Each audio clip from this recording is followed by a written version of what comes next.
Night Vision.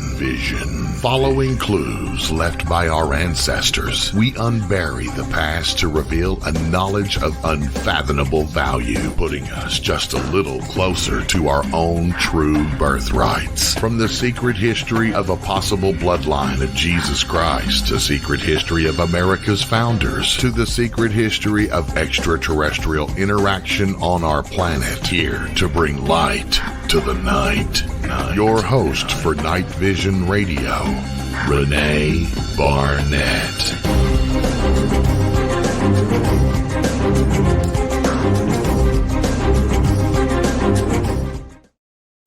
Happy holidays, everyone. I hope you're enjoying this time of year. It's a little hectic, but it is nice and it is fun, and everybody's usually a little bit nicer during this time of year. I wish we could carry it on throughout the year. Maybe we'll get there one day. But for now, enjoy the time of the season. And this is our last show of this year. So tonight we're going to be talking about the origins of Christianity with our wonderful historian, James Martin. And let's get going. I think we should jump right in. Hi, everyone. Good to be back. Happy holidays. Yeah, and happy birthday. I forgot about that holiday. You almost had the same birthday as Jesus. Well, I was due on Christmas Day. That's right. But you just weren't ready to come out yet, I guess. No, still have 2 days left in the oven, so to speak. So, yes. Yep.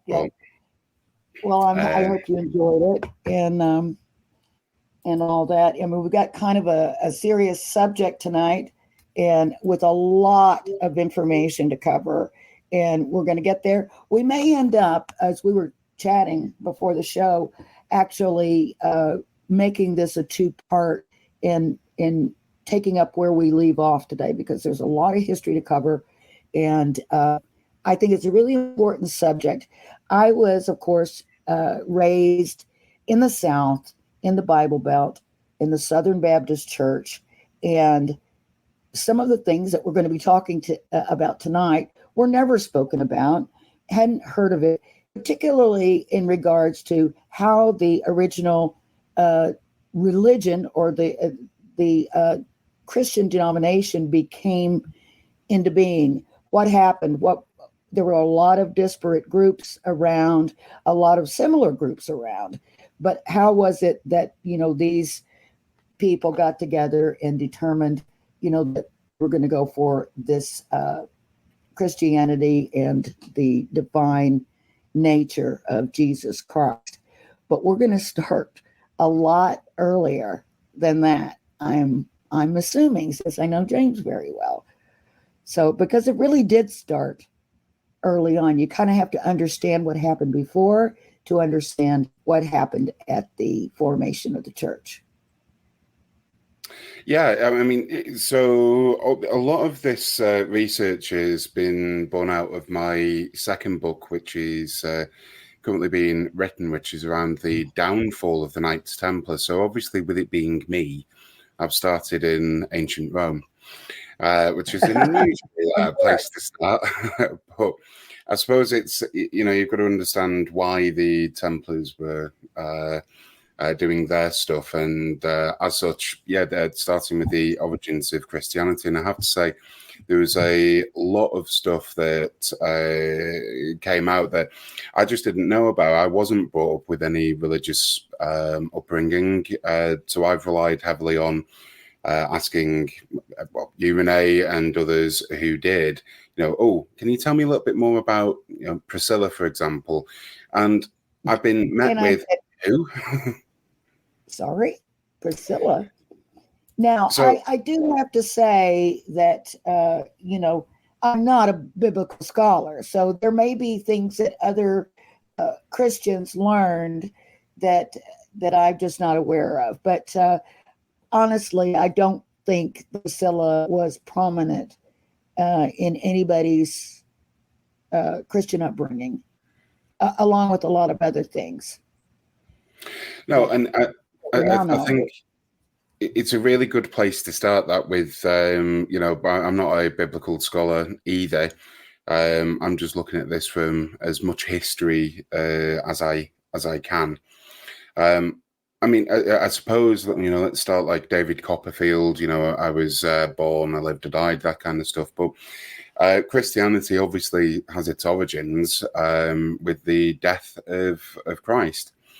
But even with the death of Christ, Christianity is not a separate religion that we would understand. It's an offshoot of Judaism.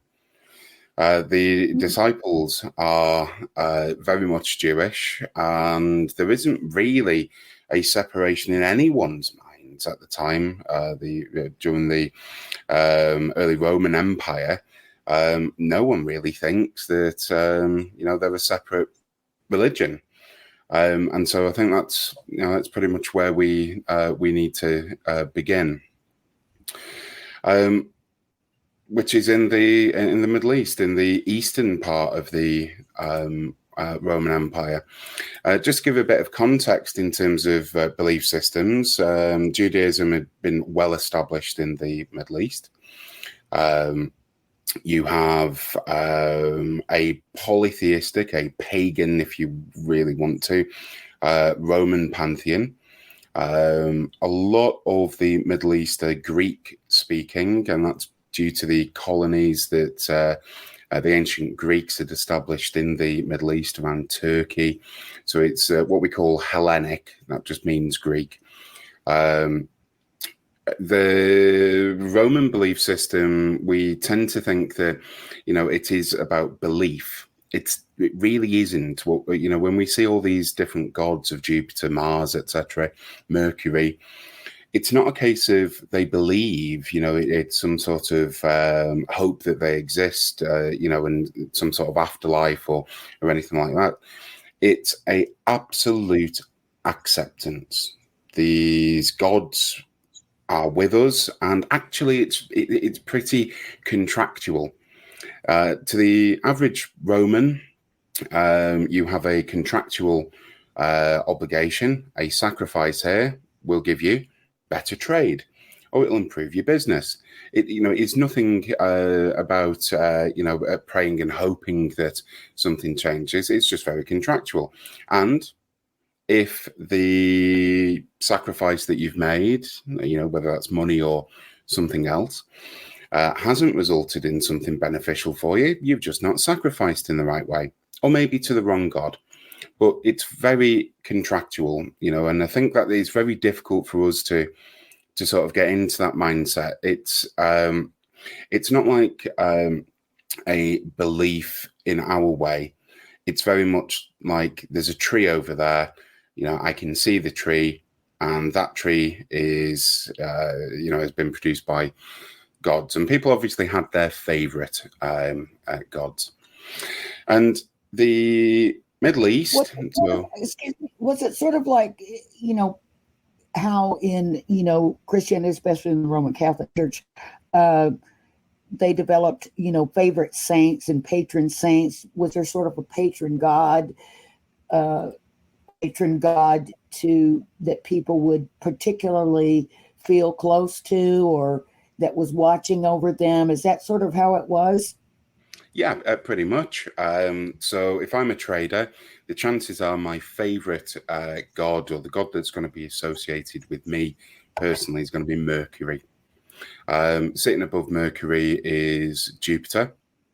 And yeah, you know, if you're going to war, or there's a battle or something like this, then you would perhaps, you know, sacrifice or undertake some sort of ritual to the god Mars, for example. But yeah, absolutely, people had their favorite gods.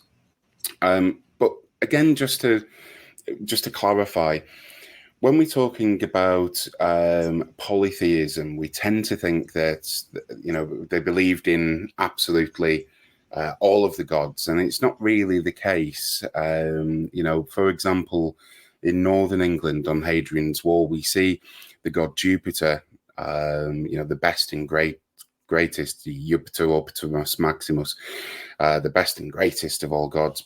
But you also see someone called Balkennis, who's the god of weather.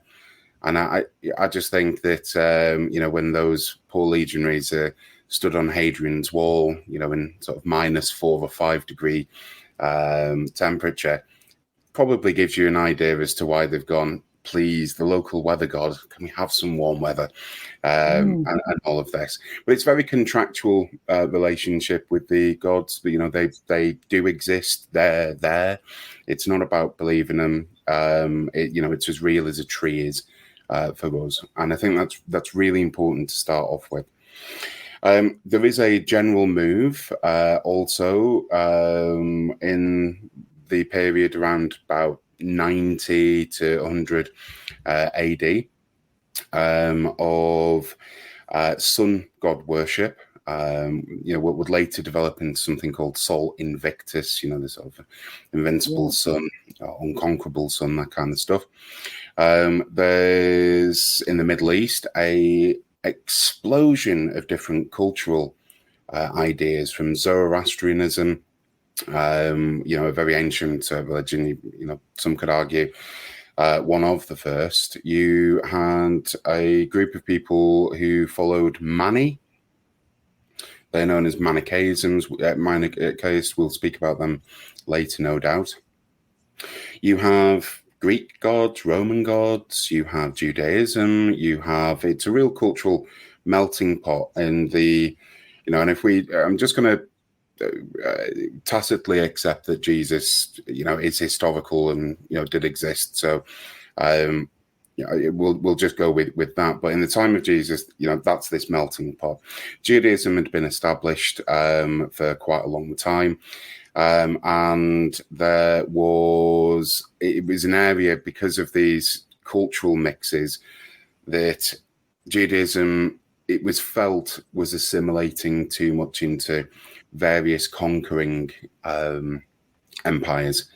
And as such, you have the various Torahs, Talmuds, developed to essentially stop that cultural assimilation, to give it more of an identity to the Jewish people. But the area known as Palestine, around Jerusalem, is a explosive area. It might surprise you to hear that. Lots of rebellions against conquerors and all of this. And that really is just the situation in the time of Jesus. The Romans have turned up. They're in charge now. And historical Jesus, if you will, is essentially preaching a message of toleration and peace.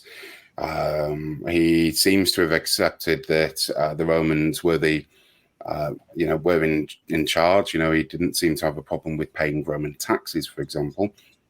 But he isn't a Christian. I know it's very difficult for us to sort of understand, but Jesus wasn't a Christian. And in fact, most of his followers immediately after his death weren't Christian either. They were Jewish. And you essentially have a problem with a bit of a schism within Judaism. You've got lots of different factions of Judaism. We shouldn't think of there being rabbis with every faction, for example. There are different means and ways. It's only really after the Second Jewish Revolt, which occurs just before the Emperor Vespasian, that Jerusalem is under siege and there is bloodshed everywhere.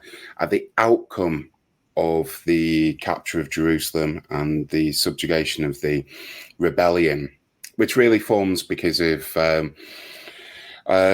malpractice in governors. You've got the Greek population in Jerusalem despising the Jewish population. And the Greeks are the most numerous people in Jerusalem at this time.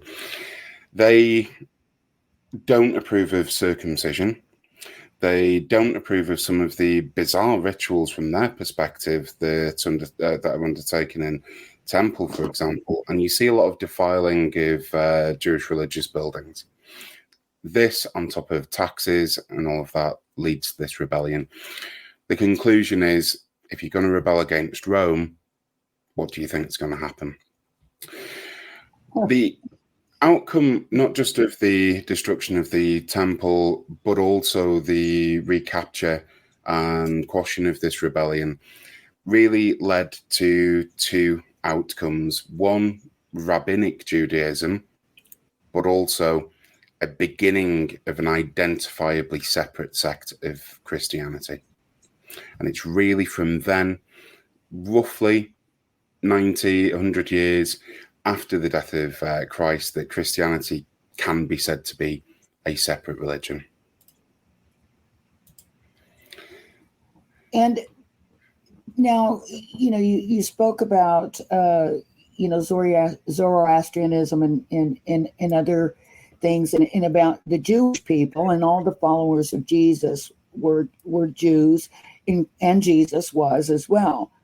So were there people early on that broke away from some of these other religions that began to follow Jesus, or began to follow that doctrine, that Christianity type thinking? So it wasn't just Jews, was it? There certainly would have been people who began following the teachings of Christ, but those teachings are immediately after Christ's death are restricted to the Greek-speaking areas.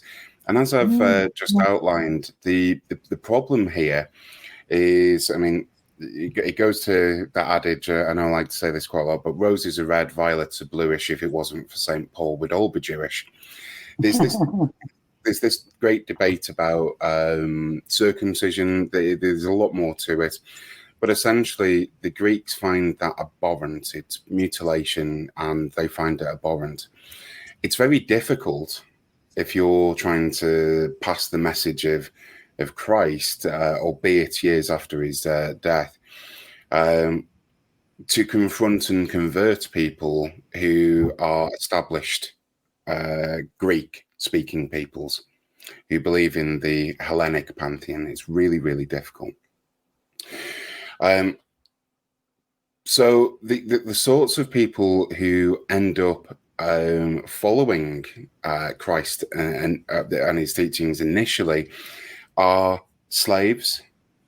They're people who are in town and city centres, urban places, in the very rough end of town.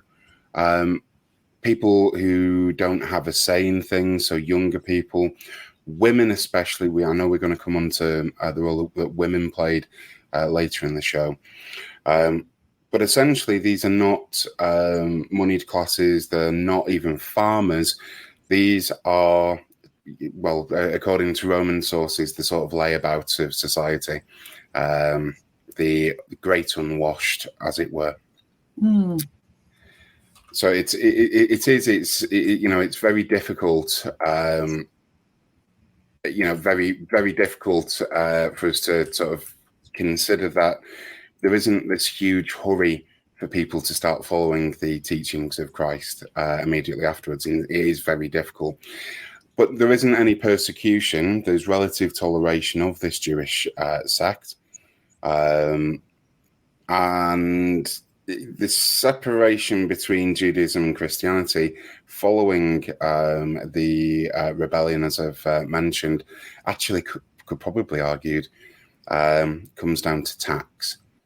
Jews are taxed. They're citizens, they're members of the empire. They are taxed. The Christians, on the other hand, aren't, because they refuse to pay. And that separation really begins to identify those early followers of Christ. Why would they have been allowed not to pay taxes, though?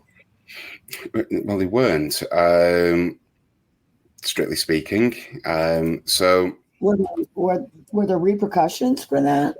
I mean, that specifically. I know there were lots of repercussions, but about the tax thing. Yeah, so just on tax, I mean, most of the responsibility for taxation fell on working classes, especially agricultural workers. So if you lived within the confines of Rome, your civic duty, as it is today, is to pay tax and tribute to the state religion. So when we're talking about tax, it's not just taking money, it's also you have to offer sacrifice and pay for the Roman temples, to the various gods, and all of this. So, newly acquired peoples, I suppose, is the way I could describe that. Are taxed almost instantly. That pays for the military building projects and some bits of welfare. That separation, though, between a sort of religious tax, if you will, a Jewish tax, was a settlement that came after the rebellion, if you will. Okay, you're a separate people, you will pay tax, you were already paying tax beforehand, but you are Jews, and we will say that this money that we're taking, whilst it's not going to pay for religious sacrifice and all of that, it is coming back to the state.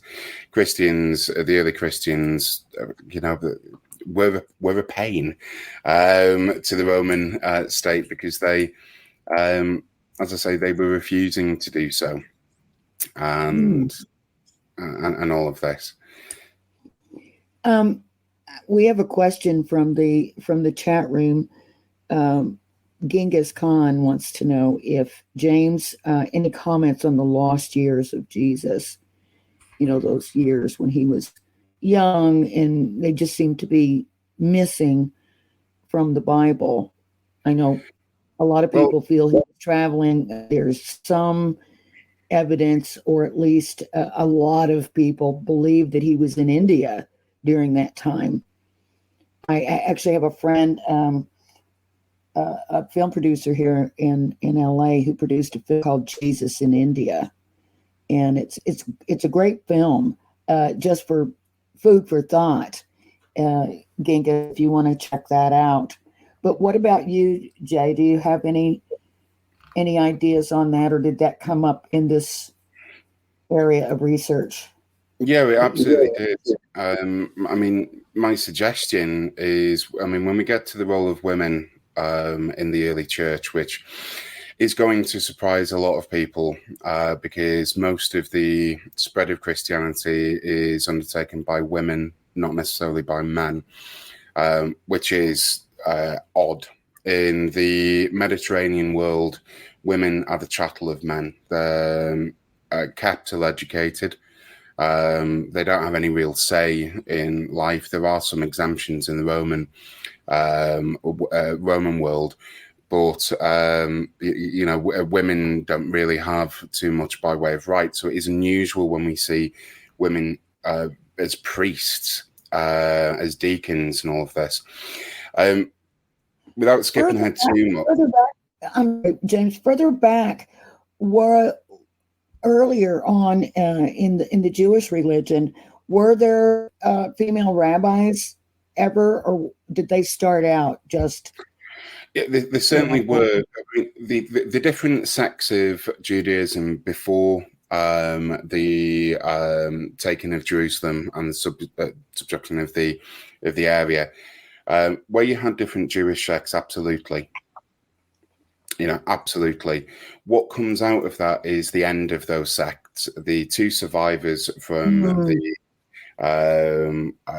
period of Vespasian and Titus, and the retaking of that province, is Rabbinic Judaism and Jewish Christianity, I think, is what we would say. I just want to answer the question directly. Marriage is not unusual. There's no Jewish tradition of celibacy at the time. There still isn't. Well, There it's like isn't. the contrary when it comes to rabbis. I believe it's sort of, it would be very unusual for a rabbi not to have been married, and Jesus was a rabbi.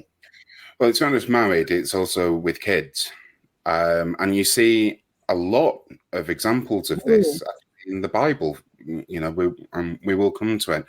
So I think there's 18 years missing from Jesus's life, these so-called lost years. My proposal, I'm not suggesting it's necessarily my belief, but my proposal would be ideal time to bring up a family. That's right. Well, it would have been in those years, certainly, those, because I think it was from his teenage years, up through his 20s. So, yeah, that would have been the time to be starting a family, getting married, starting a family, especially in those days. It certainly is possible that he ended up in Tibet or India. It's possible. I suppose the question would be, why would you go in that direction? Could be trade. It could be lots of other things. But the idea was that he was studying. He was going around and studying with these different, wise elders from different systems. I guess. So this was part of his education, is what I've heard. But, of course, we don't know. We don't know for sure, but that kind of made sense a little bit. But then also what you just said about the marriage and the time of his life makes sense. We might not have necessarily heard all about that. It wouldn't surprise me if some texts are found in the future that essentially shed a little bit more light to the missing 18 years, to be honest. The problem with that would be Gospels. Did they now that I'm thinking about it, I don't remember in the Nag Hammadi library, Gnostic Gospels, that period of time was mentioned, although my studying of those, I was concentrating more because I was doing film Bloodline. I was concentrating more on the marriage business and more on what was said about Jesus and Mary Magdalene, and what was said about Mary Magdalene by the other disciples. But I don't know. We didn't. And there's nothing around children that I've seen, but like I say, we are going to come on to the elephant in the room of Mary Magdalene. I just want to come back to this stuff on tax. People are still finding things. Things do seem to pop up out of the ground. It's almost like time capsules. I feel like almost like they're popping up at when they should. I'm not sure, but I think it was 1947 was when the Nag Hammadi library was discovered, and I mean that's fairly modern times there. 1945. They end up in the academic world the year after, and begin to spread. And the problem is the First Council of Nicaea, which begins to incorporate a lot of pagan ideas together. But just coming back to the time of Christ, I was mentioning tax. It's really important, and it sounds boring talking about tax, but it is important because people don't. The Roman administration doesn't see any difference between Christian and Judaism. There was something called the Fiscus Judaicus, where it literally means the Jewish tax. It was 2 drachma or 8 sesterces, and that tax was designed to stop Jews from proselytizing. Revenues did end up in the temple of Jupiter Optimus Maximus in Rome, but this idea of a tax on Jews, or if you were living a Jewish life, for example, was accepted. There isn't any tax on Christians, though. Later, they begin to stop paying And you've got, just without skipping too far ahead as well, we begin to see the emergence of this separate sect, perhaps with the Great Fire in Rome under the Emperor Nero. So Nero blames the Christians for the fire. That's the traditional notion behind that. However, if we're being honest about it, it's nonsense. Nero blamed a group of people who were living close to where the fire essentially started, which is near the Porta Capena. And that area was a slum area, and very poor and all of this. And this really, very close to the Circus Maximus, at the Capena Gate, or as I say, the Porta Capena, was a Jewish quarter. And yes, there would have been some Jewish Christians living there, but nobody says that it's Christians because they don't understand. So, it's very poor area, and it's where Jews were. And it's been later interpreted that Nero said, oh, well, it was Christians and all of that. And it's just not the case at all. Nor was he fiddling while Rome burned. But it's not too long after that. That's what I was coming back to ask you. Did he really play the violin while Rome burned? No, he couldn't. Like American cartoons, back in the day. It's such a recognizable image. Nero with the thing, the leaves around his head, fiddling. The reality was he was in the city of Antium, and when he found that the fire had started, he raced back to Rome, put victims of the fire. He opened up the palace gardens to allow them to seek some refuge. He sought to do what he could to stop the fire.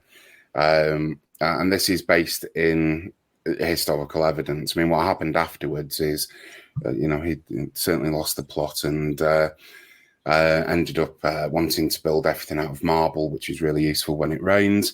But he doesn't blame the Christians. That really comes later. Now, I mean, there's a few other things that begin to occur as well. So, as I say, following the Great Jewish Revolt, there is this other sect. It is spreading around the Middle East, and it is spreading in the Greek language. So most of the original texts that you find relating to Jesus' life were written in Greek, which is a problem because certainly by the time of the likes of King James I, and beforehand, just bear in mind, this is a pagan language. So who's doing the translating? And that has led to a few problems, even down to the crucifix. Stauros is the Greek for the crucifix, but it's not really. It just means a wooden pole.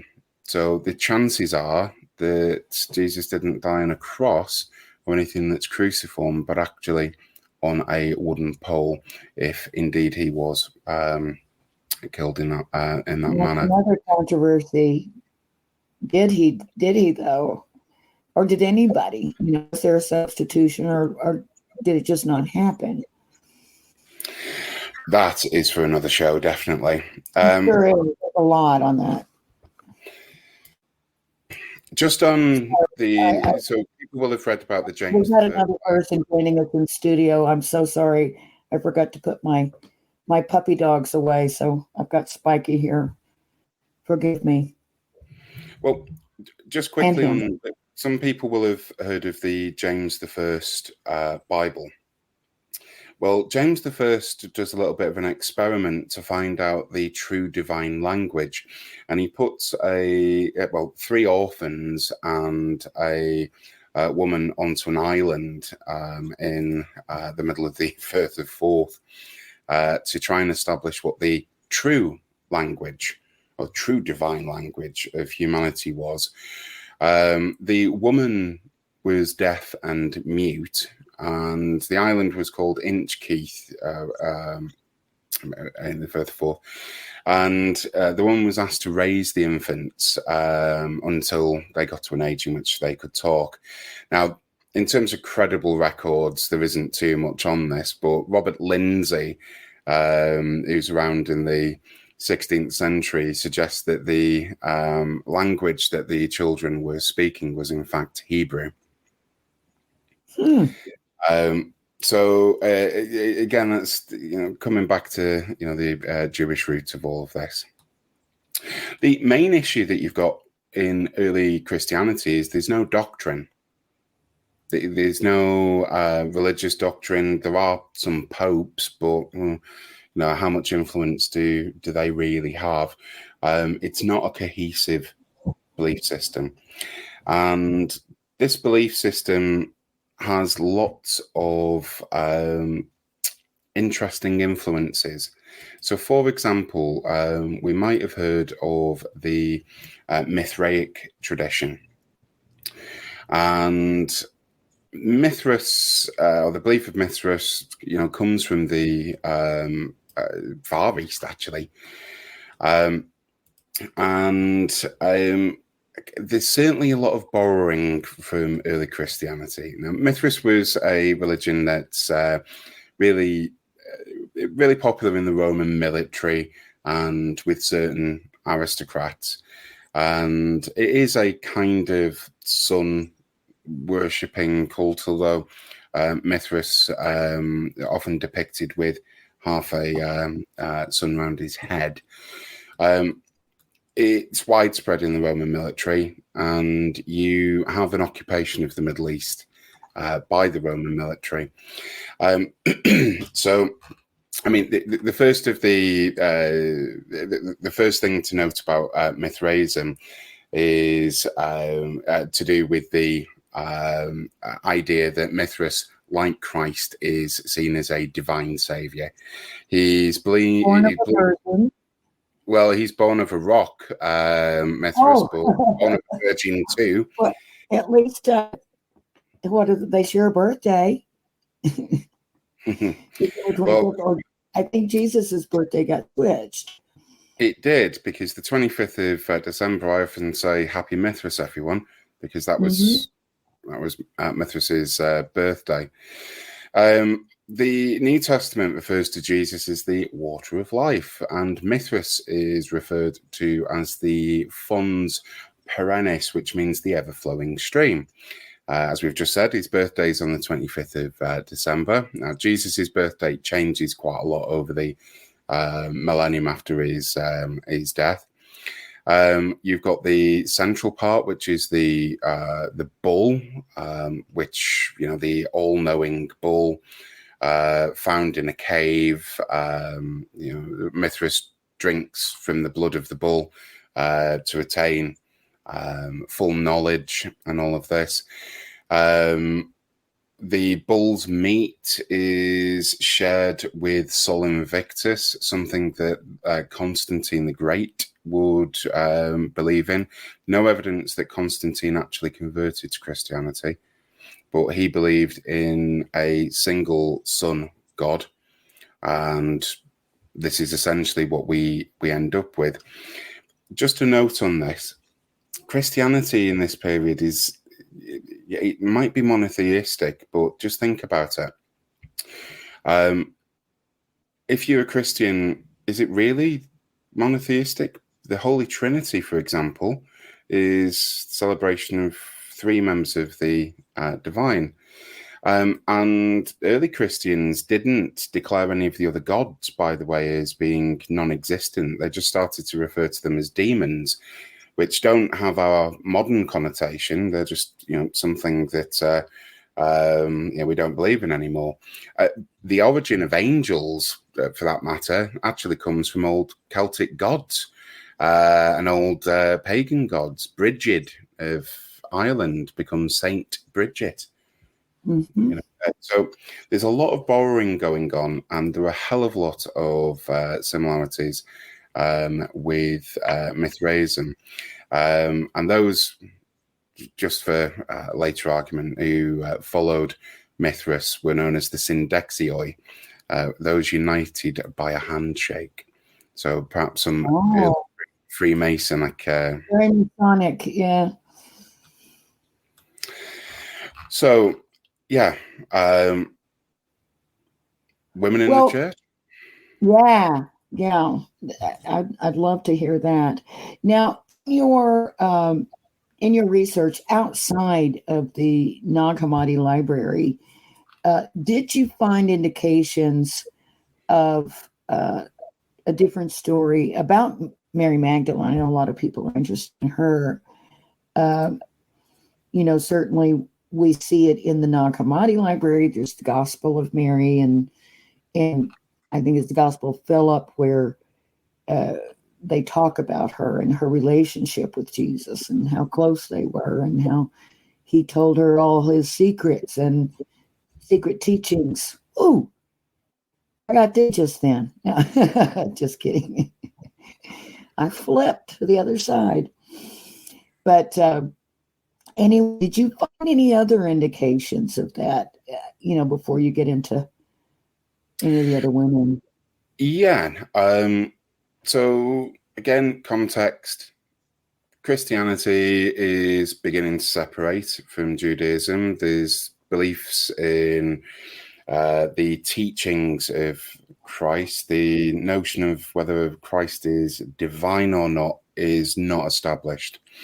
In fact, Christianity isn't this big thing. Manichaeism is. This is a dualist idea, which would actually it spread to China, where there's still evidence that it still exists, as with Catharism, which would later develop from it. The Cathars, just as an aside, that's interesting.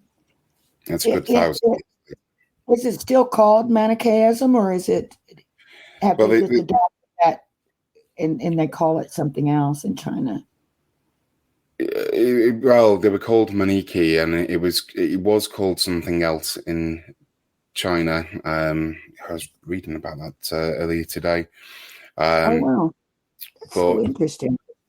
Yeah, and it was an attempt to establish it as the state religion in Tibet as well, interestingly enough. But the Cathars were called the Manichae, and it's only later that the church goes, didn't we get rid of them? And then suddenly it's like, oh, no, yeah, we did. We'd have to call it something else.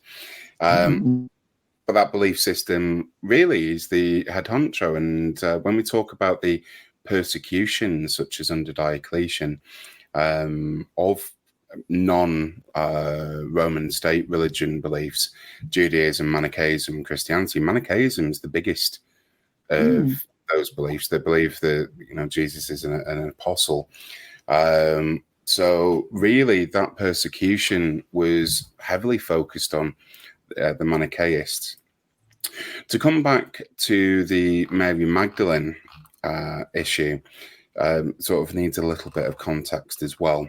And so for this, I would like to introduce you to Priscilla and her husband, Aquila. So for this, the early church is more democrative than hierarchical. Men and women qualify as priests.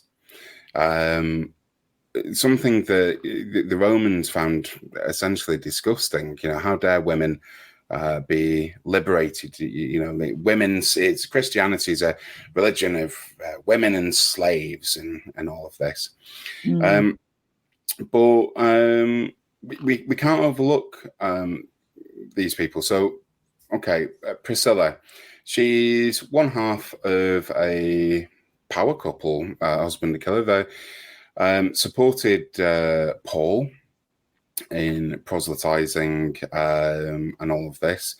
And she ends up being left the early church. Her, not her husband, is left the early church that Paul left behind. Bit of context for who they are. So Priscilla's mentioned 6 times in the New Testament. And on 5 of those 6 occasions, her name precedes that of her husband. And that's really important. Yeah, it is very unusual. They're both of Jewish heritage. Aquila comes from Turkey. They're tent makers involved in leather working. So that would have been very profitable because the tents that they were making were for the Roman military. So steady income, that kind of stuff. It's still brutal. They're not living in, nice big villas or anything like that. This is a really hand-to-mouth existence, but, you could survive. The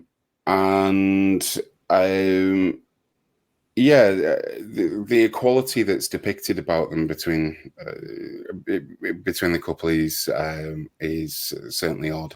And as we've already said, women are the trust of their husband. Do you mind explaining? Okay, when you say Paul left her the church, what did that mean? What did he leave her with? The responsibility for the doctrine, or what did he leave to her? I'm assuming you're not talking about a building. Not a building, but certainly everything that Paul was up to, he left to her. Like his writings, did he have very many? I mean, he had his letters to Corinth and those kind of things. Spreading the message of Christ's life. Right. Okay. Yeah. So she's the head of the church. You could argue that the problem that we've got is she's not given a title, and we all love titles. And I think that absence of a title, new head of the church, for example, is one of the reasons that she's perhaps overlooked. And of course, the fact that she's a woman. And do you think that she wasn't given a title because she was a woman, or do you think there might have been a title and it was later just kind of... I just don't think there was a title to give. It's not a hierarchy. It's a democrative church. And if you're wanting to read more... what would have been Paul's title? I guess he didn't have a title either. No. Right? So, yeah, okay. I get it. So Romans 16:7, will give you some direct information on, what's left, and you can interpret that as you will. It's curious to note that Paul's also a tent maker. But both of them risk their necks, literally risk their necks to support Paul. Priscilla is incredibly popular. She's using hospitality and care for people to bring them in to the very early church. In fact, there was this interesting quote. So bear in mind that a woman could not, and just bear in mind where the church is today, that a woman can't instruct other people on matters of religion. I'll give you an exact quote from Acts 18:26. Which is to the evangelist Apollos, where she is described as explaining to him the way of God more accurately than he does. This is an incredible, it's not only in the New Testament, but this is absolutely incredible.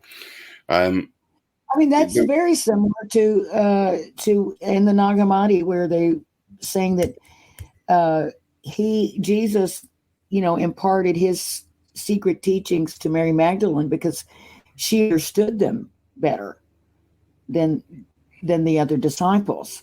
So it's kind of a similar situation there. Well, this is the theme that kept coming up in my research. I haven't the page numbers to list all of the couples, but Priscilla and Aquila are certainly one married couple. Peter is referenced as well. There's a sort of offhanded comment around Peter and his wife, which again sort of suggests that it's a flippant remark about his wife in his proselytizing, and it sort of suggests that being a married couple isn't a big thing at the time. In fact, women are absolutely fine to spread the message, and this is coming from the same biblical references that the church later uses to suppress women and free thinkers. And this is where Mary Magdalene sort of comes in. If we accept that, firstly,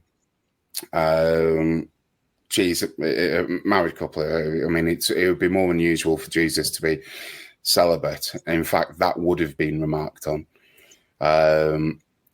She's venerated as a saint. There's a strong cult in the south of France around her, and there's lots of traditions that suggest that she ended up here either with or without her husband, that kind of idea. So firstly, there's lots of married couples referenced in the New Testament: Chloe, Lydia, Aphia, Nympha, that kind of stuff.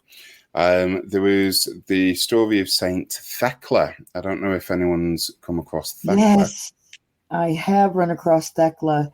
Very interesting. So another, and we don't have time to go into Thecla, but unfortunately, and maybe not next week, but certainly we'll bring it all back again, because there's so much, and some of these characters that nobody's ever heard of are so interesting and were so important, and it's amazing how it just got glossed over. Yeah, this was it with the spread of the early church. Women and their lack of responsibility in the Roman state enabled them to have responsibility, it seems, for the early spread of the messaging, the Christian message in the early church. It really is apparent. You cannot escape that fact. It's only when I think men's attention's brought back to Christianity that they begin to meddle. But anyway, Mary Magdalene. So yes, there was the Gospel of Philip. There were three who always walked with the Lord: Mary, his mother, her sister, and Magdalene, the one who was called his companion. Now, we've got a problem with the word companion because it's written in Greek. It means koinonos. It's from the word koinonos, which may mean partner, or it could mean follower. But the chances are that more likely means partner. I mentioned Peter being married, Matthew 8:14-15. There's just so much, and again, you've got.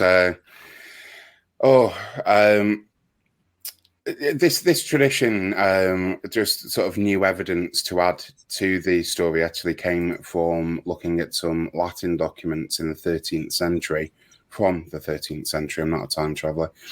Around the insults to the Cathars, which Ermengarde of Béziers, who was a sort of heretic that wanted to be reconciled to the church. Just bear in mind, the word heretic sort of means freedom of thought, which was in the Gospel of Mary Magdalene. That was her idea, access the divine through yourself.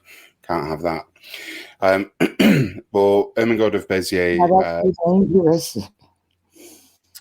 says, quote, Mary Magdalene, the Cathars believed that Mary Magdalene was the wife of Christ. Pierre de Vaudiscernay, another person, that they believed that Mary Magdalene was the concubine of Christ.